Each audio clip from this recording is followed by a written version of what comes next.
We are here with Mr. Toby Burdette, the legend himself, pun intended. How we doing, buddy? Good, man. How about you guys? I'm doing great. You're doing great. Thanks for making the drive all the way down here from the great town of Utica. Not a problem. Not a problem. Thanks for having us. Hey, we're welcome. So Toby is probably, in my opinion, definitely one of the best taxidermists here in the Central Ohio area. Mm-hmm. So like I mentioned, we're going to talk to him about taxidermy. When this episode airs, it's probably going to be right around the week before season. All right. So, we'll talk about taxidermy, getting some of the best results, talk about some deer recovery with Legend and going in there. But before we get into all that, man, let's go ahead and introduce yourself, who you are, and kind of give the audience a little bit about you. Well, I'm Toby Burdette, and I got a small shop there in Utica, Ohio, which is at my residence, so that makes it convenient for all my customers. You know, it's easier for them to come late in the evening, which sometimes that needs to happen, or they need to come early in the morning. So kind of opens up my services to my clients a little bit. But started doing taxidermy back in about somewhere around 2000, I guess. Started off pretty much, I think, like anybody else, just wanted to play with it. And next thing I knew, one buddy from another buddy asked if I could do theirs, and it turned into what it is now. And I couldn't be more grateful than where I'm sitting right now. So I love it to death and enjoy it and have a lot of fun doing it. Get to see a lot of cool animals, you know. Yeah. So, yeah. But and when he says cool animals, he means cool. He showed me the black bug on his phone there. I was like, man, that's pretty sweet. You don't see those too often. Yeah, you get to see things you don't normally get to see, or I wouldn't get to see, anyways. So. Yeah. For sure. And I think we met, this was probably, when did I go on that pheasant hunt? It was with Justin Jones from American Hero Hunt. I believe that's episode 2. If people want to go back and check that out. I think that would have been... The 20? 20. Yeah. 20, I would have done that. Yeah. Or 2021, because we went February, I believe. But anyway, we brought my pheasant. Yeah. And I had that melanistic. Yep. His tail wasn't too good, so we ended up doing a post. I actually have it right there in my dining room. So nice. It's a great mount. I love you added all the scenery and the grasses and the log and everything. It's pretty sweet. And I think one of our pro staffers, Mike Lake, he gave me some inspiration on getting that bird mounted too, because I think you did one on like a fence post for him. Yep. It's on a fence post. That one's on a fence post, and it's got a sign, and so it looks pretty cool too. Oh man, those are such a beautiful bird. But where did we go? We went to what's the name of that? It's over there on the eastern side of the state. I'll have to pull it up. It's in like Dover, New Philadelphia area. I don't know why I'm blanking on it right now, but it was a cool time, man. And Justin got a really cool bird too. Just a traditional ring neck pheasant, right? And his was flying, and yeah, definitely a beautiful bird. But so you started in 2000. Yeah. What did you kind of start with? Did you do traditional, or did you kind of go with like Euro mount style, or how did you kind of get your toes wet with that? Believe it or not, my first mount ever was a full body buck that I'd harvest at the time I was living on Panhandle Road. Yeah. And it was the biggest buck to date. And I wanted a full body mount, but being a single dad of 2 at the time, I didn't have the money. So I said, you know what, I'm going to give it a shot. And I still have that buck.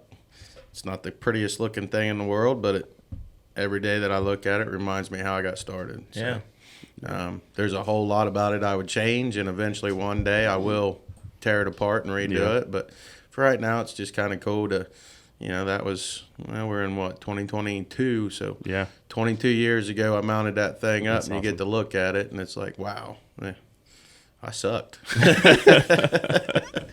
That's a heck of a job for your first one, full body. That's awesome. Because you get to look back, like you said, and see it. Yeah. No toe dipping on that one. It was just straight up, cannonball right off the diving board. Yep. And there's a lot of things I didn't do right with it, So, sure. Understandable. But you gotta start somewhere and figure it out and learn, and so there you go. So obviously you're doing like shoulder mounts. I'm sure you're doing a lot of shoulder mounts, half bodies, and a handful of full bodies. I don't do a bunch of full bodies, but I do a handful. Like last night we took in that black buck, and that's going to be a full body, so that's going to be pretty nice. But a ton of shoulder mounts, turkeys, birds, I've got an alligator in the freezer I got to get figured out and get him done. So he's going to take up some room. Sure. But we're actually looking at expanding the shop probably next year. Okay. Just the shop's getting a little too small for what we got in there. So for sure. Going to have to do a little bigger. I remember when we, I think I brought my daughter with me when we dropped the bird off, and I had called, and what this episode's going to be about is giving people the all the details that they need to get the best product. Right. And I remember when we shot those birds, I think we texted her like, throw it in the bag, throw it in the freezer, and just bring it that way. And that's exactly what we did, and we were able to. But we brought my daughter there, and she was probably 4 at the time. Man, her eyes were just like I mean, because he's got every buck you can imagine, anywhere from, I think you had a doe to a little spike buck all the way up to like a 180, 190. It was like a wide variety of stuff in different stages. And that's one thing I thought was really interesting too, is because how the hell do you get a bird out of a bag to make it look like it's flying through the air sitting on a fence post? Time.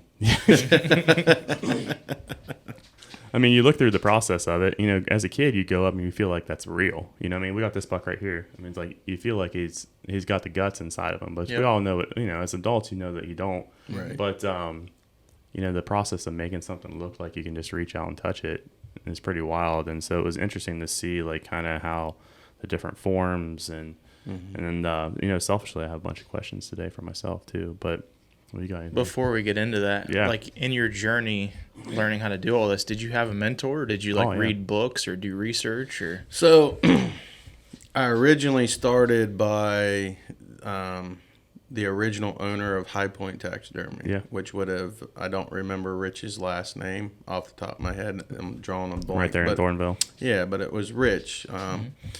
And I was going through some stuff, and I stopped in there one day, and next thing I knew, I was skinning animals off for him, basically. He found out I was pretty good with a knife, so that's kind of how it started. I would just go in and skin animals, nothing else, just skin.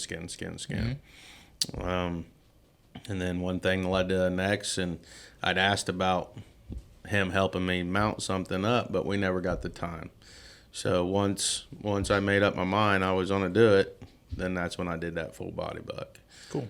So I would say, as far as a mentor, as far as learning the flesh and turn skin properly, that kind of thing, I would give that credit to Rich 100%. And then eventually, like I said, I just went out on my own, and where we're at today. Yeah. So cool. That's cool. Now I still do the like, I'm a member of the Ohio Taxidermy Association. I go to the shows. Yeah. I competed a few years ago, but I haven't competed since. That is a big eye opener for the public to go to. You know, you see some work there that it just blows your mind. Yeah. And you were posting pictures and stuff from it. Yeah. I remember I was reaching out to him like, damn it, man. It was like, I was like, is that still going on? I want to go check that out. Yeah. I mean, I appreciate you saying you feel like I'm pretty good in Central Ohio, but I have to admit, man, some of the work that you see at those shows, it'll make you feel like you're an ant in a great big farm, you know. Well, there's always room for improvement regardless where you are. And I think once you get to the point where you feel like you can't improve anymore, then you need to get out. Right. Because everyone can improve. I mean, it don't matter who you are, really. Right. I'm sure even the greatest guys out there right now are like, you know, there's always something I can change. There's always that one animal I could go back and tweak and make it a little bit better. So, but I could sit here all day and thank people for helping me along the way.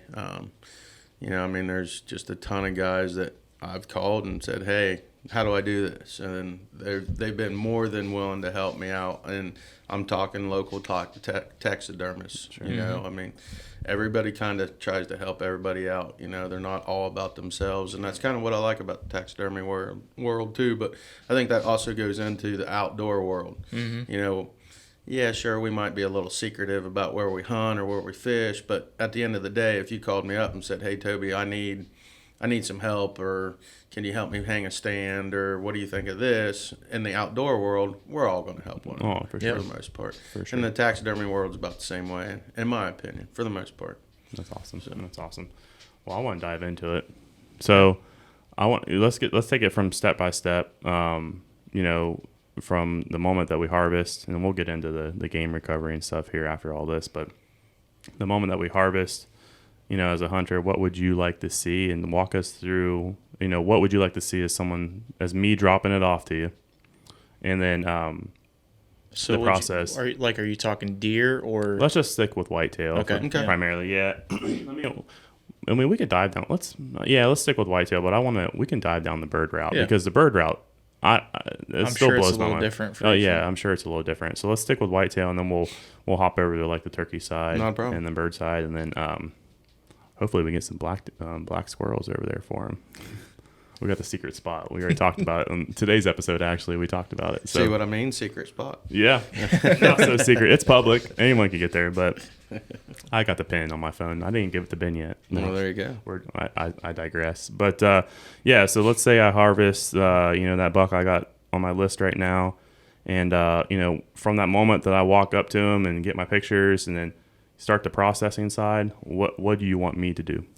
Well, I think that scenario is a little different in every case. However, if you had the perfect situation, it basically, in my opinion, would be this. One, do not use a four-wheeler or a gator to drag him out of the woods. And what I mean by that is don't tie a rope around his neck or his horns and think that you're going to drag him 300 yards back to your cabin, your house, or wherever it may be, your truck. Because what happens is we find a lot of the shoulders the hair gets rubbed off. It either gets rubbed off or broke off. Sure. Second thing is I personally don't gut anything in the woods because I'm trying to keep bacteria off of the hair. Not only the hair, but the hide and the meat. I don't want to eat that stuff, nonetheless of anybody else. Sure. So normally I don't do any of my gutting in the field. All my gutting is done back at my shop. But from that point, once you get him back home, whether you gut him in the field or you're not, try and keep him as clean as possible. Again, pick him up, put him on the four-wheeler or put him in the gator. Don't drag him. I see a lot of that. If you do skin them or gut, when you go to gut them, you want to stop at the point of the breastplate. Okay. I know that makes it a little more difficult when you're in the field to gut them. Yeah. A lot of people, they get a little more bloody or whatever, unfortunately. But, today's age, we've got gloves, and they go clear up to your armpits if you want to buy them. Yep. Get you some cattle gloves. Exactly. Or if you do them back at your shop, there's different ways to skin them that you don't have to get all that nastiness on you, so per se. But from that point, once it's skinned off, you want to cut on the front legs. You want to cut on the where the long hair meets the short hair on the front legs, and you want to follow that down. And then you want to not go through the armpit. You want to go behind the armpit, and basically you make a V out of the brisket. And you want to leave that as long as you can with no cut marks, because once it's mounted up, you don't want to see, any stitches going up the neck at all. So from there, it's if you're taking it to a processor, get it there as quick as possible. Keep it as cool as possible.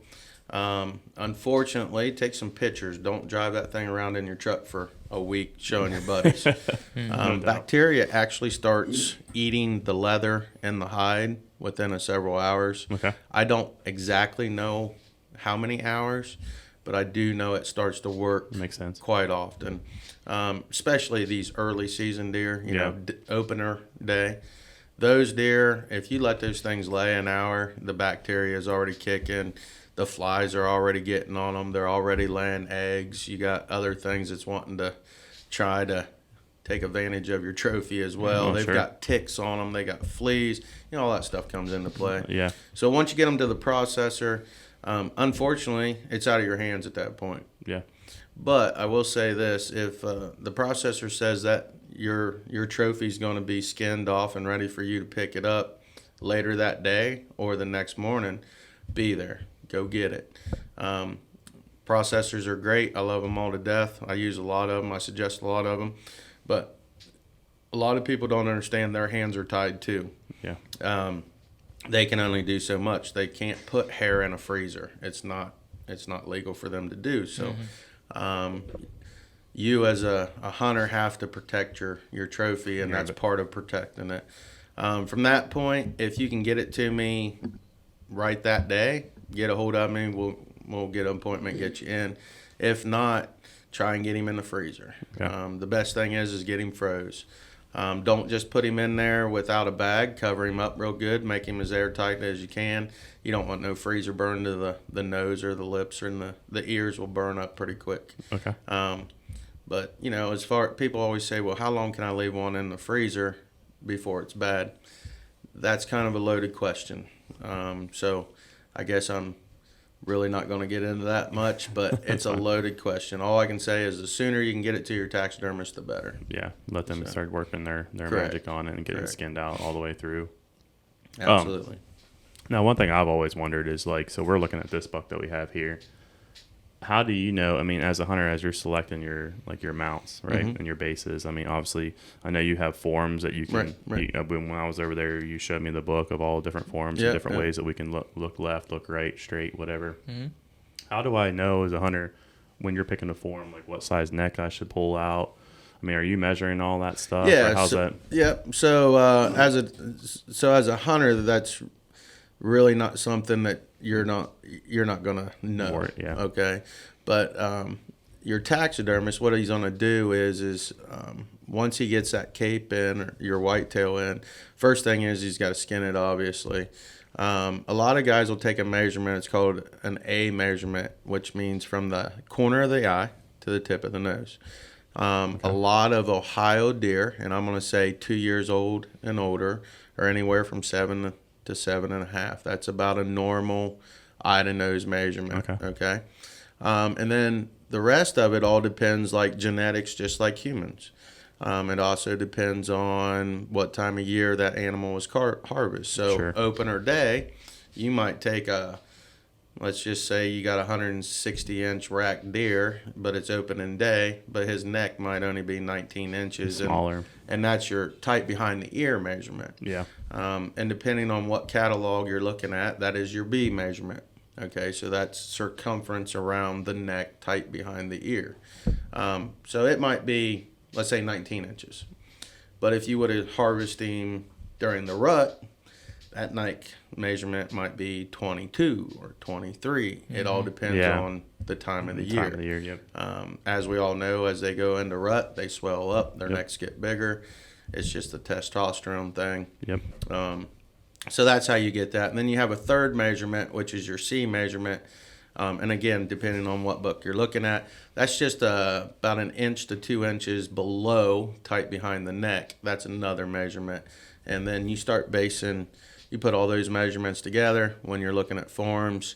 Every manufacturers have different measurements for the exact same form. It can still be a semi-sneak, but it'll be a different total measurement. That's cool. Yeah, that was always something I never realized. It's like, do I do that, or does the taxidermist? Obviously the taxidermist probably knows that information, but it's always like, how do they know that that's the neck size of the deer that I shot without knowing the measurement? And obviously, makes sense now for sure. Just, once it's measured up, or once it's skinned off, you measure it, and you can't. I think there are some hunters that believe you can stretch a hide out and make him bigger, and I'm sure there's some taxidermists that can and will. Yeah. But I'm not going to stretch your neck out any bigger than what it is, but I'm also not going to make it any smaller than it was. Oh, yeah, no. So. Heck, yeah. That's awesome. And, yeah, like I said, man, when he went over there, he had everything from, like, a spike buck, like a first-time deer. I think he even had doe up there, too. Oh, yeah. Like a we get a few does in. Yeah, doe buck kind of combo platter. So that's awesome. That's cool. Yeah. What's your so you obviously you're mounting all sorts of left facing, right facing, straight on. I know you're doing some pedestal mounts as well, and some scenic mounts, and with the grasses and stuff. What's your favorite, as the artist? What's your favorite one to be doing? Basically, my favorite is when a client comes in and says, "I don't know what I want, so surprise me." Yeah. You can pretty much just do what you want to do, let your imagination go. Obviously, you have limits because everything. You got to pay for supplies and materials, so you got to kind of watch your limit. But I just like, personally for me, I'm into a shoulder mount with some scenery around it. Yeah. I don't know if y'all seen the one that the wife harvested last season. I think I saw a picture, but I don't remember what the mount looks like. She harvested that buck with it snowing Oh, yeah. We were within about 20 minutes, got like 3 inches of snow on the ground, and it was her first buck ever, and he came in just madder than a hornet, wanting to fight everybody, and he was really cool because he had snow all down his back, and he was all bristled up, and we ended up mounting him that way, and that was kind of a surprise to my wife. I didn't tell her I was going to do that. That's awesome. So I did him in a hook and aggressive, and snow all over him, snow on the rock, and just I like the scenery with a shoulder mount. Yep. Did you remember seeing that buck last year with had I'm sure you saw it too. The guy had it shot during the ice storm. Yes. And they had, oh my God, dude. Put fake ice on it. Fake ice on all the hair, the beads on. Yeah, that's a piece of work right there, that? man. That's a masterpiece. Like how many hours do you think someone's got in something like that? I'm not even going to try and guess. Dude, like holy crap! Like sorry, I can't take customers for the next 3 weeks. I gotta do this one. Man. No, that buck was insane. Yeah, that thing was cool. That was insane. No, that was a question I had because I'm like, you probably see it a ton, so. That's kind of what I did with my pheasant. I was just like, hey, I want some scenery maybe on the log. The rest of it, do whatever you want. Right. I think you made it to where you could sit down on a table or be mounted up on a wall, which is pretty cool. So try to give you a little bit of variety with it. You might get bored of it sitting on the table, or you never know. You might sell your prop, your home, and when you move, you don't have a place to set it on your table. So, in my opinion, you need to have a little variety with it. Yeah, and I think that the other thing I appreciate too is like that was my first time pheasant hunting, and so I brought him this bird, and of course melanistic is in the wild. It's pretty uncommon to find a melanistic bird. It's just like all black. You've seen it, pictures. But we were obviously the colors with the iridescent colors and the color changing. You're like, yeah, I can make them flying because that's for me. And I was like, when you think of a pheasant mount, you think of it flying, right? And he's like, tail's kind of beat up, but let's get these colors. And that's where using a taxidermist, whoever it is, obviously I used you, but their experience is like, let's go ahead and get him roosted, standing. Like, let's get those feathers nice and tight. And that way you can get all that color and it's not spread out and kind of dissipates a little bit as it's done. So that was extremely helpful. But I think that kind of we're on the birds now. The birds. Well, what's the guy got to do if he wants to mount a duck or a pheasant or turkey? Well, the biggest thing for me is again, get them in the freezer as quick as you can. Yeah. When you do, as far as bagging them, if you can tuck the head and the feet, tuck them under the wings, and then put them in, your first bag, whether it be a white bag, plastic bag. Try to use unscented stuff. Once you put him in the first bag, you can wrap him up in that bag, and then you can double or triple bag him up. Now, one thing that a lot of guys have gotten into is the vacuum seal bags. Yeah. They're amazing. I'm not going to say they're not. However, for anybody listening and bird hunters, especially duck hunters, do not suck them down tight. Sure. Because what happens is our vacuum sealed bags have a pattern on them. Mm-hmm. If you suck them down tight and it makes a pattern on the beak or on the feet, that does not come out. I don't care what you do. I can't say it won't come out, but it's very difficult to hide it. So when you're using your vacuum packer, shut it off before it sucks it right down. Okay. But that's the biggest thing. The vacuum packs are awesome. Just don't suck them down as hard as it'll let you. If you vacuum pack them, one bag and you're pretty much good. Yeah. But again, try to tuck your head and try to tuck your feet. Turkeys, obviously you're not vacuum packing those. No. But so get you a large bag, a garbage bag or something for that. I've had guys take the tails, fold them nice, take saran wrap and wrap around the tails so it don't get broke, it don't get bent. Because feathers are tricky. Once they're bent, they're a little more difficult to get back straight. But as far as the turkeys, they're probably your hardest to bag up, and that's probably why I get them within an hour or two of being harvested, because people, A, don't have room in their freezer, or B, they don't have the way to, protect them while they're in their freezer, so they bring them pretty quick. Yeah, well, in the season being too and hot and stuff, that's the last thing you want to do, is be sitting around. Yeah, the turkeys are wild. I mean, Alan on our pro staff team, he just got his back. I don't know who he ended up going through, but he ended up getting like a full strut turkey mount, and it's just like, man, it's just so cool. Turkeys are amazing. I like them. Oh, I'm sure they got a lot for you to dive into. Now, are you skinning them out the same way, kind of, or how's that? No, it's a total different process. Obviously, some of it depends on the pose that you want. Sure. But basically, you're skinning on the underside. No cuts any place other than the underside, and then you're basically dismantling that carcass, as at least I do, as I'm skinning that turkey off. So. And that would be the same process with the waterfowl and everything like that. So. Yep. That's awesome. I'm telling you, man. We got it. We got that goose hunt with Curtis coming up here in a few weeks. We gotta have to get him some Canadian geese flying. I can't wait, Casey. I got all this blank space on the house. We built the house and we don't have anything on the walls yet. We got to fill it up. That's all I'm trying. My mom was actually giving me crap the other day. I showed her the picture of the target buck, and that I got. Wait, I don't have a target buck. Take that back. Hopefully by the time people hear this, I've already shot him. But and she's like, "Oh, you don't want to do no taxidermy?" She's like, "That's something like in the 70s." I'm like, "Mom, what are you talking about?" She's like, "You don't know buck. You just want the meat or something, don't you?" I'm like, "Well, yeah, that's an added bonus, but I'd like to see his face on the wall every day." That's right. The memories. Oh, yeah, the memories. Well, you set me up perfectly, too, because we're talking turkeys, we're talking memories. I was going to pull up the video of you and Cash hunting, turkey hunting this spring. I know you sent me those videos, and we posted them up on our Facebook page this spring, but I'm sure that had to been fun. Oh, yeah, absolutely. Anytime you can not only take your own kids, but anybody's kids, and that's more joyful to me than me harvesting something. And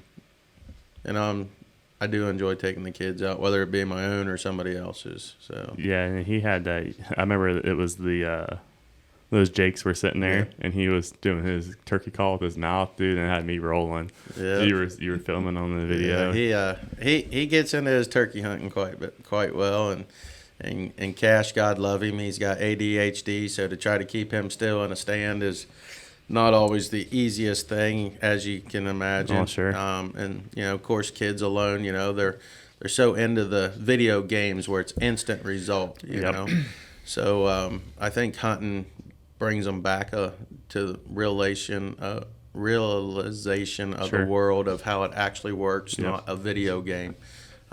So you have your moments where you want to pull your hair out, and then you have your moments to where you want to hug them and cry and think it's the greatest thing ever. So the emotions of a hunt can change really quick, as you guys already know. Yep. So. Oh, yeah, and it comes fast. Absolutely. It comes fast and hits you hard. And now, how old is he now? Cash is 13. 13. He just turned 13 in April, and I have to admit that little dude has harvested bigger bucks than I have and better birds than I have, and he has got some kind of lucky charm wrapped around him like I ain't never seen before. But he does work at it too. Yeah. I can't say that he don't. He'll go to the woods and help you set stands, and he'll help you look at food plots, and he's got his own cameras that are sent to his phone. The world's technology these days, but so he does put the work in. I can't just say he shows up. And then Tanner, my oldest son, he's kind of the same way. Exactly. He can kind of sit in a stand and see bucks that I've never seen on foot. I've seen them on film, but never seen them on foot. Sure. And they'll walk in front of me. I'm like, come on, man. But Tanner's getting older, so he doesn't hunt quite as much as he used to. So now Cash is, kind of. He's in that ripe age right now. That's right. That's all he's got to do is go to school and hunt. That's right. And that's it. Man, what a life. I'm going to school and coming back home. Wouldn't you like to go back to that? Coming home, I remember the neighbor, we had talked about him on that last episode with Reese, that neighbor boy that had the Toyota. And, man, we would go to school, come home, and then we'd instantly go out with a 22 and chase squirrels in our woods until it was dark every single day. And it was just like, man, now I got to come and do my job. Now I got to take care of the kids. But no, yeah, Tanner will know as soon as he's getting older, it gets harder and harder to find that time. But you just need to tell Cash that all those bucks are basically yours because you helped him set them up. You know it. You wouldn't get those if it wasn't for me, especially them birds. Well, I have to admit, when it comes to bird hunting, I leave my calls in the bag. Do you? I just let him do his thing anymore. So, he's pretty good at the bird calling. So I just let him do his thing when it comes to that. So I actually took him hunting for me to let him call birds in. Nice. That like is cool. Yeah, well, you only had the one bird this year, so it's like, oh, sorry, bud, you're done. My turn. Yeah. Come help old dad here. Yep, absolutely. That's awesome. I can't wait. My daughter will be 6 this year. She'll turn 6 right as season opens up, and we're getting like a blind. I'm just going to set up. I was like, I don't even care if I see anything, just to take her out and put her in blind and just spend that time with her. Yeah, spend that time with her because, here, as you know, by the time she's 13, she may not want anything to do with it, or she may be diehard at it. You never know, and I'll be there either way. But, especially like you said, in the world with tablets and phones, man, like I took her tablet away from her the other day, and you thought I started her. Yeah, like, geez, Pete, it's like, come on, like we won't go down that rabbit hole. Well, I'll tell you a funny story real quick since you brought up taking your daughter at 6. Yeah. So my oldest child is Hunter. Okay. And I would have to say she was probably 7, maybe 8. And she decided she wanted to go hunting for the first time. And I said, all right, let's go. So we sat in a blind. Yeah. And crossbow. Sure. And as the doe, it was a doe, as it popped out into the bean field that we were watching, only about 25 yards away from us, she yells as loud as she can, "Daddy, there's a deer." You're trying not to laugh, you're trying not to yell, but you've already sat there for 3 hours waiting on something to pop out. Yeah. And she yells, "Daddy, there's a deer."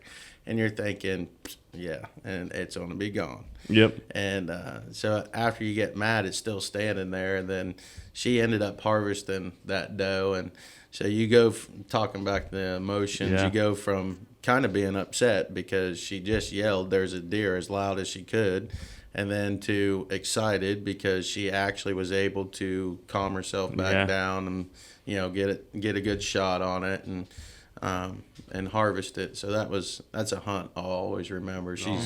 My daughter's never killed a buck, and that was the only deer she ever killed, and she said she didn't need to do anymore.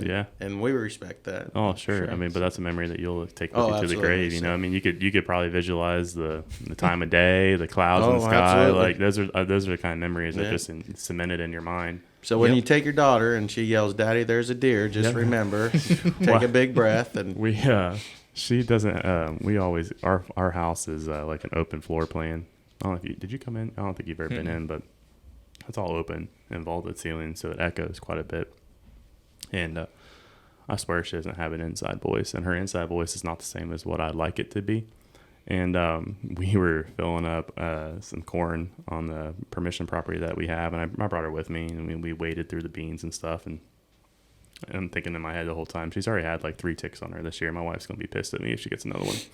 And I'm like, all right, well, you got to whisper, be quiet. And she's like, Dad, Dad, are they going to come this way? Are they going to eat this? And I'm like, shh. I'm like, now granted, it was like 12:30. Like I went like right in the hottest part of the day on purpose. I mean, but yeah, man, it's just, I need to get one of those redneck blinds that are like soundproof.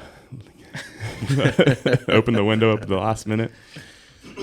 I think you just need to let it rip, and then you have a memory like for sure. Toby. Oh yeah, 100%. And I told you too. I have this little kill plot area back behind the house, and I have a small property and 5 acres, and I normally I'd get up in my saddle, my tree saddle, and hunt, or like a hang on kind of stand, an individual stand, and I'm like, well, I might have to go grab a double stand. Like that's always going to be a spot where I want to hunt behind my house. I'm never going to change it. So I might even get into the route where it's just like, whether it's her or it's my boy who's just turned 3. It's like he's going to be a killer. Like he's shooting everything around the house. He actually shot me last night. This is a funny story. We're on kids now, so I didn't think this was going to go kids, but here we are. I was making dinner at the stove. I'm like, I think I was like breakfast or dinner, so we were doing eggs. And I get shot right in the knee, on the side of the knee. He's like, "Dad, you're a big buck." Literally just last night. I was like, dude, what the hell? If I burned myself over here. Nerf bullet, man. You got some new ones. They were flying. But there you go. I love it. So let's switch gears here a little bit. So the taxidermy is a big part of what you do, but I know you're also staying extremely busy with the game recovery. Yeah. So let's go ahead and dive into Legend and kind of the start of you doing some game. How long have you been doing it and all that good stuff? Well, I've only been doing it a few years. This will be our third season. Okay. It'll be my third season along with Legend. He'll be 3 this January. And what kind of dog is he? He is a German wired-haired Dachshund. Basically looks like a Dachshund. A lot of people call him a wiener dog. He's technically not, but I don't even correct people anymore. Yeah. I'm like, yeah, whatever. But I bought him out of Canada from Louise, and I'm going to butcher her last name, Boronsky. Anybody that wants to look her up, you can find her through Facebook. What territory is she in? Canada. I mean, like, what is Providence? Is she like outside of Montreal? Montreal. Okay, Yes, so yes. yep, Eastern. And when Louise hears this, I'm hoping I said that correctly. But at any rate, like anything else, I kind of looked at what maybe there's a need for, and honestly, I wasn't looking to get into tracking. Yeah. It just kind of happened, kind of like the taxidermy deal. Actually, what happened is I'm going to tell on myself.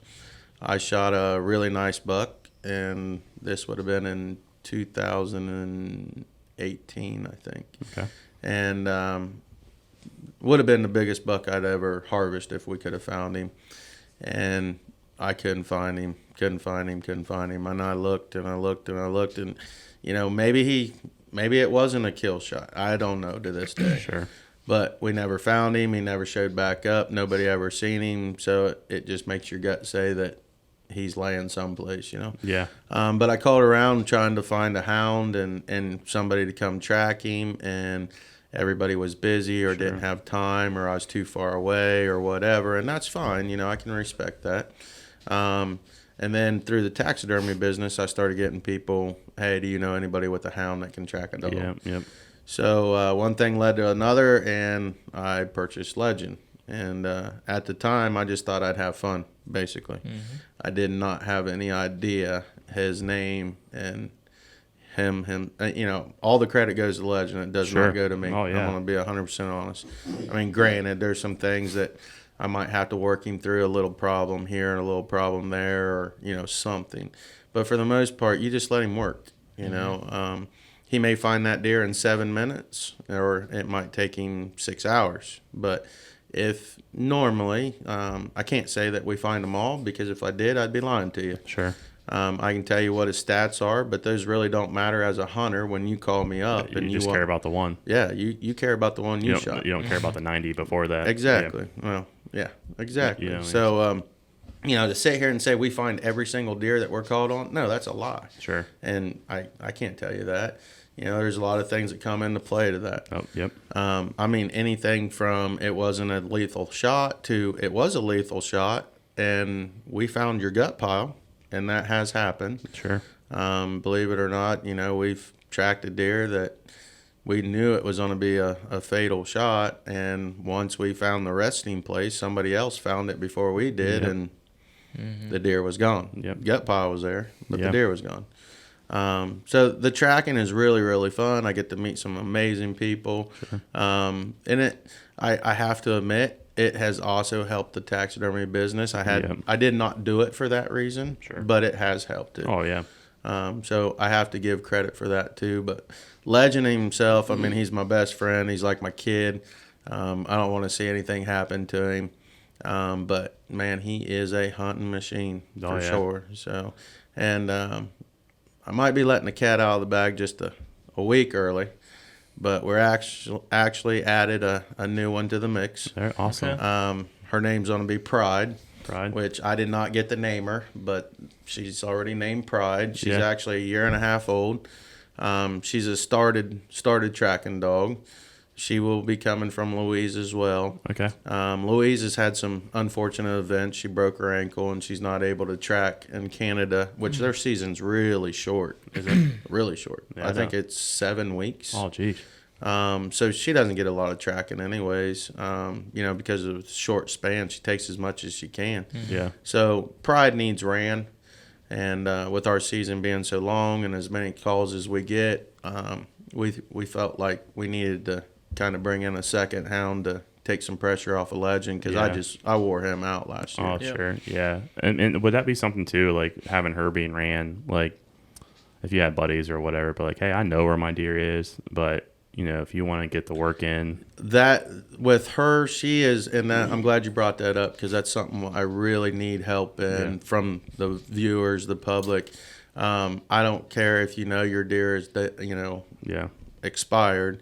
If you can give me time to get there and let this new female run the track, there is no charge. It's just practice for us. It helps us out. I will give anybody that helps me with that, I'll give them credit. And, sure.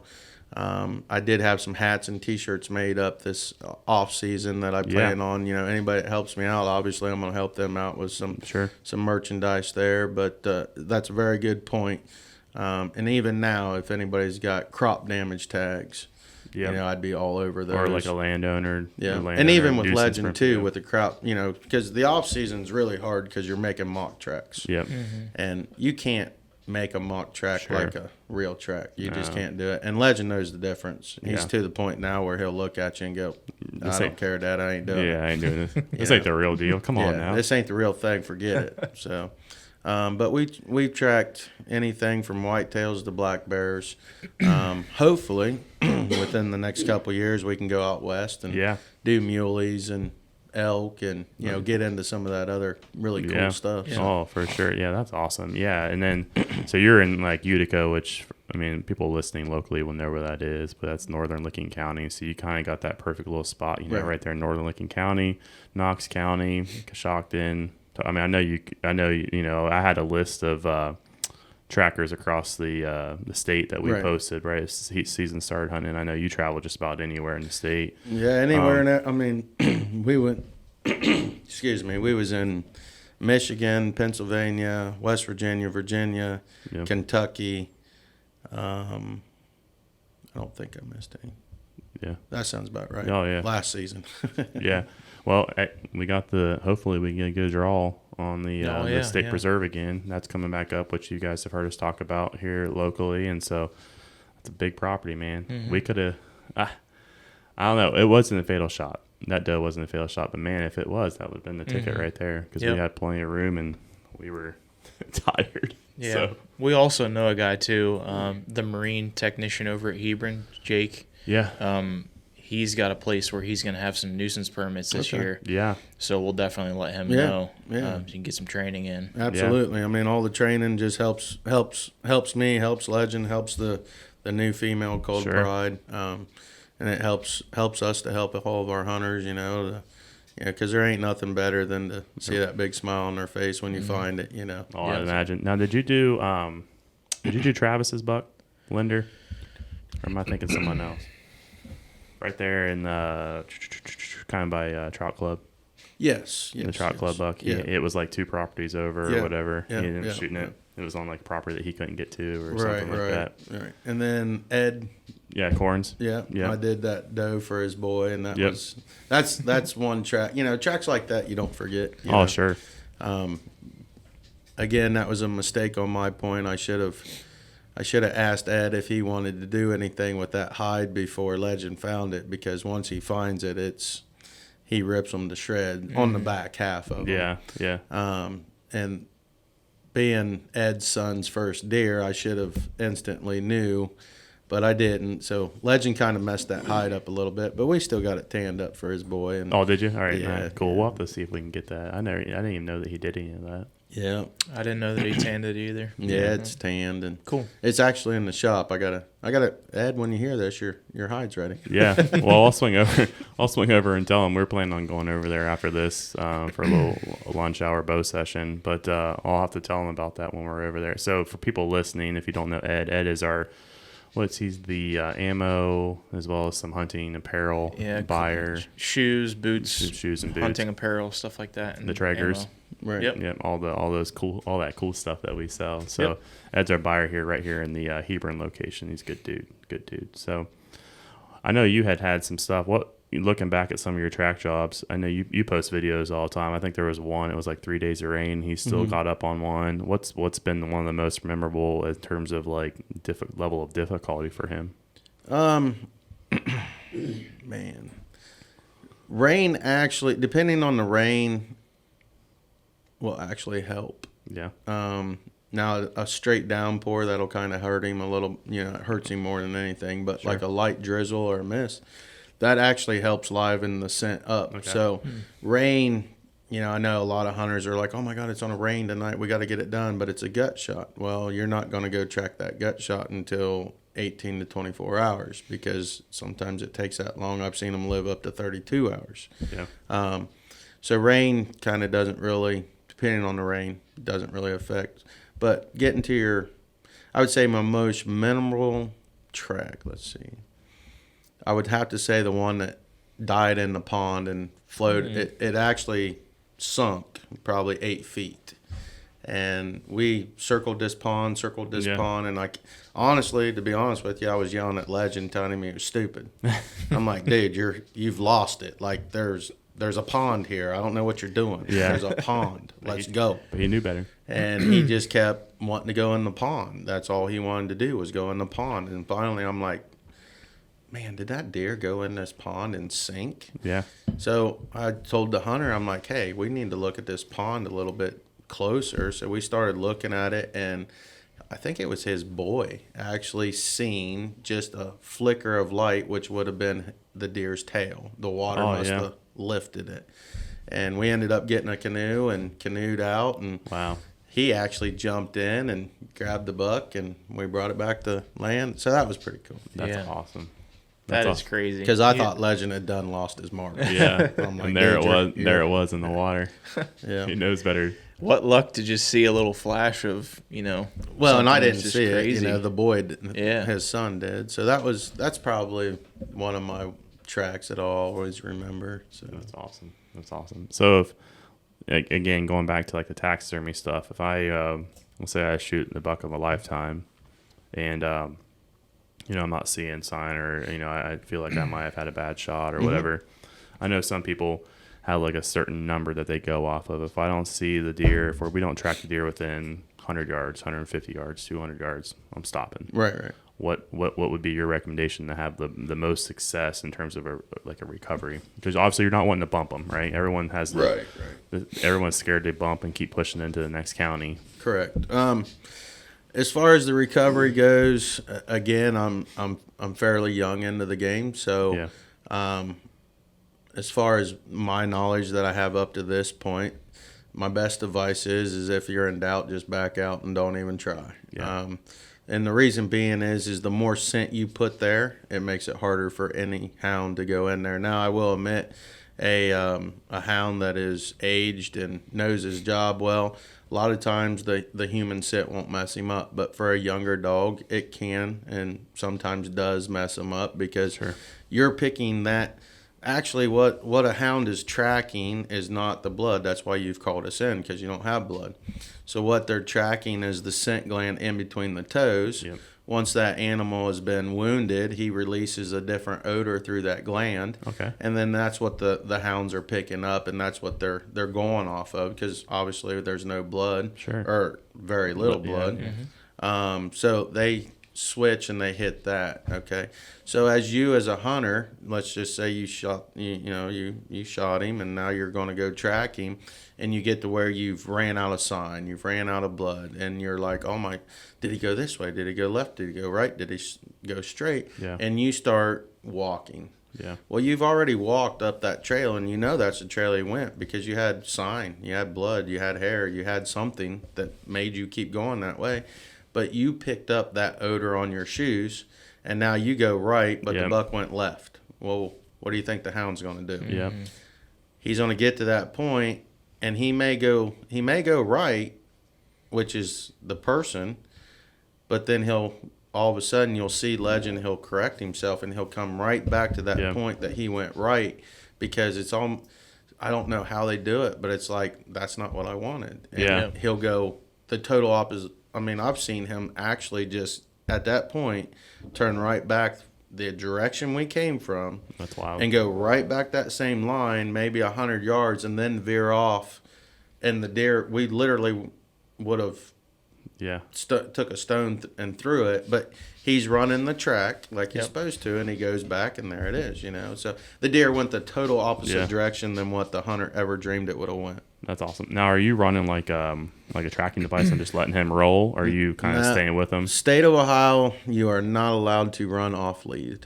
Okay. So he has to be on the lead at all times, which honestly I'm quite happy with. Legend's 20 pounds in the off season, and during the season he gets down to 17 pounds, but he thinks he's 250. So you know, we've jumped him alive before, and then he thinks he can get after it. He can kill him, and he can't. So, you know, there's been several times that we've came up to him alive, and if he wasn't on a lead, it probably could have got pretty hairy. Sure. So again, state of Ohio is lead law. Sure. And even if it wasn't a lead law, again, I go back to he's my buddy, he's my kid. So you want to? I would always keep him on a lead anyways. I'm not that guy that would turn him loose. Yeah. However, where states allow you to run off lead, I think it is the coolest thing I've ever seen. Yeah. So, I mean, it's very amazing to watch them. That's what we were talking with Rochelle and their their bear hounds, chasing after bears and letting them go, and getting a call from her husband like, hey, I need you to go out to the highway. Go pick them up 20 miles down the road or something. She said they'll run across the freeway getting after him. Legend got away from me last season. We went through a briar patch, and I got hung up. You know, I'm not the smallest person in the world. Neither is anyone in this room. So I had to drop the lead to get out. Yeah. But I'd hit him on my collar to try and tell him to stay, but he had other plans. Yeah. And we ended up on the other side of that thicket was the buck, and it was bedded, and he jumped, and it was on. Yeah. About 9.5 miles later, I got Legend back. Man. And I remember the comment of the hunter was, so what about my deer? And I said, sir, I don't mean to be rude, but we just went 9.5 miles, and that deer's still running. I don't think we're going to do anything. And I said, at this point, I'm just happy to have Legend back, you know. And Legend looked at me like, well, what did I do wrong? You know, and it's like, dude, you scared the crap out of me. You know, and he crossed a couple roads, and, you know, no matter what I did, he was focused on getting that deer. Yeah. So. Now, I was gonna say I'd probably just keep it like a tracking device on him, just so you you know. Yeah, I run a dog. I think it's called Dogtra. Okay. Yeah. So, and it's a mini Dogtra mini is what it is. I forget who I got that off of now. I can see his face, but at any rate, it's a very nice device. Links up to your phone. Yeah. So I can see him, and that's how I knew he was crossing roads. You know, because I could see him through my phone, and your heart sinks. Oh, every time. Yeah. What do you do? Yeah, definitely. It's good to have that on there because you never, like, the lead might break, or like in that case you might lose track of them or whatever. Absolutely. It's good to have it just so you don't lose your dog. Yep. Hopefully we get behind him or Pride this fall, and then hopefully I don't have to get behind Legend. But in terms of training, hopefully I don't need Toby. But it's nice to know that you're there, and then obviously it's cool too because him talking about how small he was reminds me of Dan and Jackie, who we had on in Boone. They have is it Mountain Feist? Yeah, it's a Feist. Feist, and it's a squirrel dog. Same thing, you know, that 20 pounds of fury thinks they could take on the world. And they had some cool videos. They came back from vacation down in Texas and immediately put them back out on the trail at their house to, you know, treat some squirrels and stuff. And it's got me excited, man. I want to get behind them just to watch them work. Watching them dogs work is amazing, man. It's cool. We mess them up more than anything. Yeah. Trust me. Now, so if I'm a hunter and let's say I'm you know, in the world of phones, and, you know, I use like Onyx and other like, you know, Hunt Stand or Deercast or whatever these apps are to let you kind of put points. Let's say I get to that point where I do get to a point where I'm running out of blood and I don't want to screw it up. Obviously, you want to probably have me mark that. That way you can almost have that as your starting point for him. And the starting point is always the hit site. Okay. I never go to last blood at any time. It's always the hit site. Okay. So getting to your question of HuntX and all these other apps, which are very good tools, it's a great idea to drop a pin at Last Blood, I will agree. But not only do that, but put something visual there. Because I don't care what happens, story after story. Yeah, I've got it marked. It's on my phone on a pin. Well, then we get there, and the pin is 50 yards off. Mm-hmm. They're not always they're within the area, but they're not always dead set. Dead nuts right where it needs to be. So, I don't know about most guys, but most people carry some toilet paper to the woods with them. It's as easy as rolling you off some toilet paper and tying it up in a tree limb to where you can see it, I can see it, flag in there. Leave your book bag, your backpack. And I've had guys leave their brand new bows next to a tree, Yep. I'm not saying I would leave my new bow or my gun, but I'd drive an arrow in the ground before I left my bow. Exactly. Yeah, no joke. But I've seen it all. I've seen them leave their hats. I've seen people take their jackets off. I've seen them take their shirts off. I've seen them. Just it needs marked. Yeah. Period. Yeah, like a flag or something like that. Some tape. Like some of that pink tape or that orange tape. Right, or it's cheap. Yep. Throw it in your backpack. Throw one of those reflective tree tags. And don't call up 10 of your buddies and say, hey, I shot this deer, because all 10 of them's going to be, I'm on my way. Yeah. And now you got 11 people looking for this deer, and then you call the dog in. Yeah. No matter who it is, just chill out, go home and have you a drink, whether it be Mountain Dew, Pepsi, or Jack and Coke, whatever that is. Depends on the situation. Yeah, just go home and relax and chill out. Yep. And, I tell people if he's dead, he's dead. If he's not, he's not. Sure. We're going to run it and see what happens. That's all part of hunting. Absolutely. Yeah. And there's no guarantee. Just because you call a dog doesn't mean you're going to put him on the tailgate. Yeah. You hope to, but it doesn't mean you're going to. Definitely. Yeah, when in doubt, just back out. Absolutely. I mean, everyone's got that motto. It doesn't matter what you're hunting, really. Mm-hmm. So, I learned a lot today. Oh, yeah. A little conversation that we had. I knew we would. Because he's got some really cool stuff. So before we get you out of here, man, just go ahead and let everyone know where they can find you. I know you're on Facebook and and they reach out like phone numbers and all that stuff. So Facebook is the taxidermy. Obviously, is Burdette Taxidermy. That's its page. I run the same phone number for Taxidermy and Legend. Legends is Big Game Recovery. Okay. Phone number is 740-281-6435. And as it's already been mentioned, we're out of Utica and outside of, still in Licking County, but right on the edge of Licking and Knox, basically. So Sweet. Nice little sweet area. I like it, and quiet, and got a long driveway. It kind of messed people up when they pull in. I'm glad you had the sign up there, because the first time I showed up, I'm like, this is the first time meeting him. He's got literally a half-mile driveway. And I'm like, bro. And it splits. Yeah. And I was like, oh, okay, cool. Like, he's got a sign right here. Like, we're good. Well, I've contemplated with a quote-unquote storefront, you know. And it sounds really good until I sit back and I'm like, I can't offer the service to my clients with a storefront that I can running it out of a shop that I build on my property. It's just there would be a service level that I would lose that I'm not willing to lose. Especially when you walk from your back door to the shops. Absolutely. 10 yards. Absolutely. You know what I mean? And and it's cool, man. It's cool. If you get a buck this year, I definitely recommend it, because some of the studs that he had on the wall when we were over there, and you were quick. It was quick too. I think you were like, man, it's going to take me 6 months for this bird, and I think I had it in 3. Well, with that being said, I mean, can't guarantee Can't guarantee. It depends. Yeah, the world's getting disclosure. The world's getting crazy, and every taxidermist right now is having a real hard time getting supplies, and especially eyeballs. Yep, I remember you saying that. I could sit here and talk until I'm blue in the face. So for all your listeners, don't get upset with your taxidermist if they tell you, hey, things are on back order, because they're not storing. They truly are on back order. Yep. No, yeah, and I thought about going down that road, but I know, with COVID and the supply chain and embargoes and whatever have you, I don't even turn on the news anymore. But yeah, I know you were having a hard time with it, and I know you posted about that. So on my instance, pre this situation that we're in, it was quick. Right. So, and I appreciate it, and you did a fantastic job. Well, thank you very much. And I love looking at it every day. I see it every day, man. Well, we'll get you some more on the wall, too. I sure hope so. Absolutely.